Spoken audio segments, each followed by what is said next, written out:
ശബരിമല സ്വർണ്ണക്കവർച്ച കേസിൽ മുഖ്യ കണ്ണികൾ ഈ ആഴ്ച ഇഡിയുടെ ചോദ്യമുനയിലേക്ക്. ഉണ്ണികൃഷ്ണൻ പോറ്റി, എൻ വാസു എന്നിവർക്കാണ് ഇഡിയുടെ സമൻസ് ലഭിച്ചത്.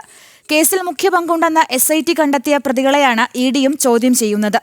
തന്ത്രി കണ്ഠരര് രാജീവർക്ക് മാർച്ച് 4-ന് ഹാജരാകാനാണ് സമൻസ്.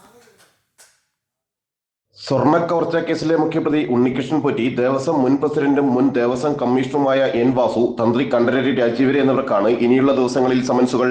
ശബരിമല ശ്രീകോവിൽ കട്ടിളപ്പാളിയിലെ സ്വർണം ചമ്പാക്കി രേഖപ്പെടുത്തിയതിന് പിന്നിൽ അന്നത്തെ ദേവസ്വം കമ്മീഷണറായിരുന്ന എൻ വാസുവാണെന്നും കട്ടിളപ്പാളി ഉണ്ണികൃഷ്ണൻ പോറ്റിക്ക് കൈമാറാൻ വാസു ഇടപെട്ടിരുന്നുവെന്നുമായിരുന്നു SIT റിപ്പോർട്ട്.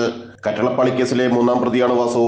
ആദ്യഘട്ട ചോദ്യം ചെയ്യലിന് പിന്നാലെ ഒരുമിച്ചിരുത്തിയുള്ള ചോദ്യം ചെയ്യലുകളിലേക്കും ഇഡി കടക്കും.